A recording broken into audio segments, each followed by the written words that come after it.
Nakabit ko na yung high school ko na graduate. Oh? Oo nga, updated na. Punas-punasan mo Yan! RJ, punasan mo na lang. Kapangit. Bala ko din yan. Kanya-kanya punas tayo dito.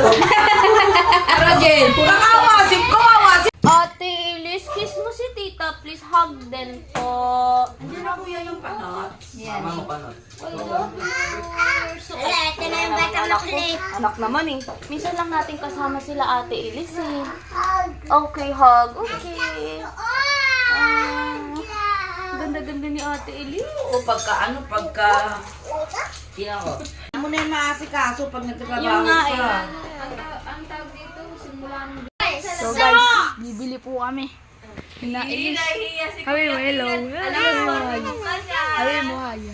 Sabi mo, hi. Bibili na tayo. So yan guys. Bibili kami. Malapit lang naman yung tindahan dito guys. 10 pesos yung pera namin yan. 10. Ta, Elis. Bibili kami. Daw yan. Nasa labas na kami. Nasa labas. Oy, kayo di tabi. Ayan sila. Si Kit, ayan, naglalato-lato si Kit. Ayan. Bibili na tayo. Ayan sila. Tabi kayo! Ayan na sila. Tabi kayo! Tabi! Ayan na. So, yan. Dito ka! Help! Yan, ayan kaming apat. Wow, so pretty! Wow, ang ganda-ganda mo, Ate Elise. Can tita kiss you? Okay. Wow, so pretty mo naman, anak. Ang ganda-ganda mo. Bagay sa'yo yung suot mo. Sad mo na, sad. Paano sad daw, anak, sabi ni Kuya Kit? Ayaw niya. Sa'yo. Mouse. Love mo si Kuya Kit, anak. Prince. Love. Ay, sus, love, Kuya Kit. Boy! Tapos ayun si Clea at saka si Kian nagka-catch and throw the ball. Bugsh. Hi everyone! So, today is Sunday and anong oras na to, Tot? 252. Anong oras na? Mag-aalas 3 na. So, pauwi na kami ng mga bata sa Imus. Balik Imus na kami. Dadaan muna kami kay Mark sa work niya. Tapos, diretso uwi na kami. Sila mama and papa wala ngayon. Umalis sila kanina pa kasi may pupuntahan sila. Ganon din sila Alin kasama si Elise at saka si Katie. May aatinan silang party kasi in-invite sila ni Tita Lani. So, kailangan na namin umuwi. Nak!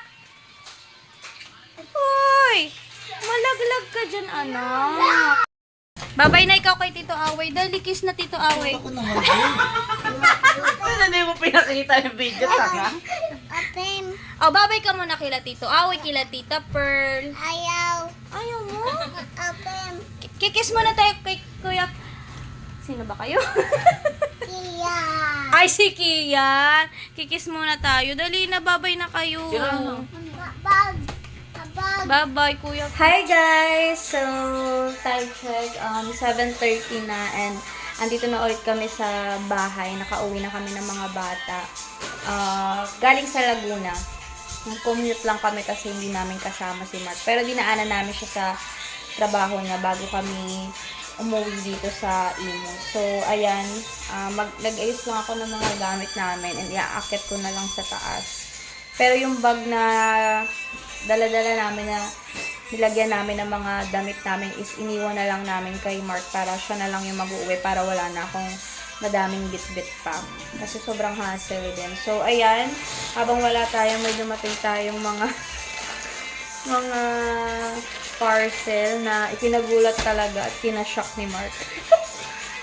So, diba? Wala na tayo, may dumadating pa rin parcel. Ayan. So, open na muna natin. Pero yung isa na open na niya, diba? It was excited pa siya sa akin. So, ayan. Ganito lang siya. In-order ko lang sa Lazada. Ayan. Pero, ano ha, kahit 200 plus lang siya, mukhang matibay siya guys, tsaka mukhang maganda. Sana sakto lang sa akin yung, yung, tawag dito yung, wala ako. Sana sakto lang sa akin tong sapatos na to. Kasi lalagyan ko pa naman siya ng medyas. So, sana makakilos ako ng maayos. Saka makagalaw ako ng maayos sa sapatos na to. Para sana komportable siyang suotin. Tatry ko na lang later. Tapos, itong isa. Ayan. Sobrang hassle na tanggal na isa kong kuko. Tapos, ito naman. Diba? Sobrang hassle din magbiyahe ng may kasamang bata. Tapos sumuka pa si Prince sa van. Kasi si Prince sanay siya magbiyahe-biyahe. Hindi siya pala suka sa biyahe. Pero ewan ko kanina, siguro sobrang busog. Tapos, so yun guys, nandito tayo sa taas. Mag-aayos muna tayo ng mga gamit na dinala namin sa Laguna. Pero yung bag pa kasi, sabi ko nga kanina na kay Mark pa. So, siya na lang mag-uuwi dito para at least wala kami bit-bit na mga bata. So, ayun.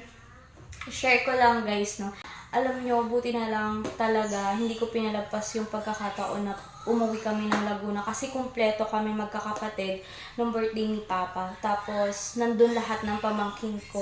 Andun si Kian, si Kit, si KD, si Elise, tapos dumagdag pa si Prince, at saka syempre si Clea. Sarap sa pakiramdam kasi napaminsan-minsan nagkakasama-sama kayo ng family mo kasi diba, sa sobrang dami na ng stress sa mundo, sa sobrang dami na ng problema, pinagdadaanan natin, mga busy na sa trabaho. Minsan sobrang hirap na talaga may sama-sama ng family, lalo na't magkakalayo pa. So, sobrang happy ako. Sobrang happy ng puso ko ngayon kasi nagkasama-sama kami. Wala naman kami special na ginawa. Ng birthday ni Papa, nagkantahan lang kami kasi ganun lang naman talaga din kami mag-celebrate ng birthday or ng mga special occasions, nagkakantahan sa bahay, ganyan. Yun, so kinabukasan, ayun, lang din naman, simple, sa bahay lang, kwentuhan, ganyan, tawanan, yun. So, masaya siya. Kasi, diba, sobrang dami na natin pinagdadaanan ngayon na napaka-importante na makasama mo yung family mo.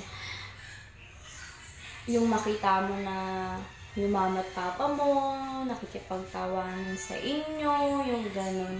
So, inayusin ko lang muna yung mga gamit namin. Sorry guys, medyo magulo talaga kasi yun nga, umalis kasi kami kaya, tapos binigyan ako ni mama ng jacket. Ito yung jacket na nung last na punta namin ng mga bata doon, last year pa. Ito yung gusto kong jacket kunin sa kanya. Kasi ginamit ko. Tapos gusto ko kasi nga color black. Mahilig ako sa color black. Tapos kahapon, nung pumunta kami doon, binigay niya na sa akin. So, yun guys. Maayusin ko lang yung mga ginamit namin ng mga bata. Ibabalik ko lang sa mga dati niyang lalagyan. And, ayun. Dito ko rin tinatapos tong vlog na to. Sana nagustuhan niyo yung panonood. And sana na-enjoy niyo. Sana support niyo pa rin ako sa mga susunod ko pa mga vlogs. Thank you so much. Bye!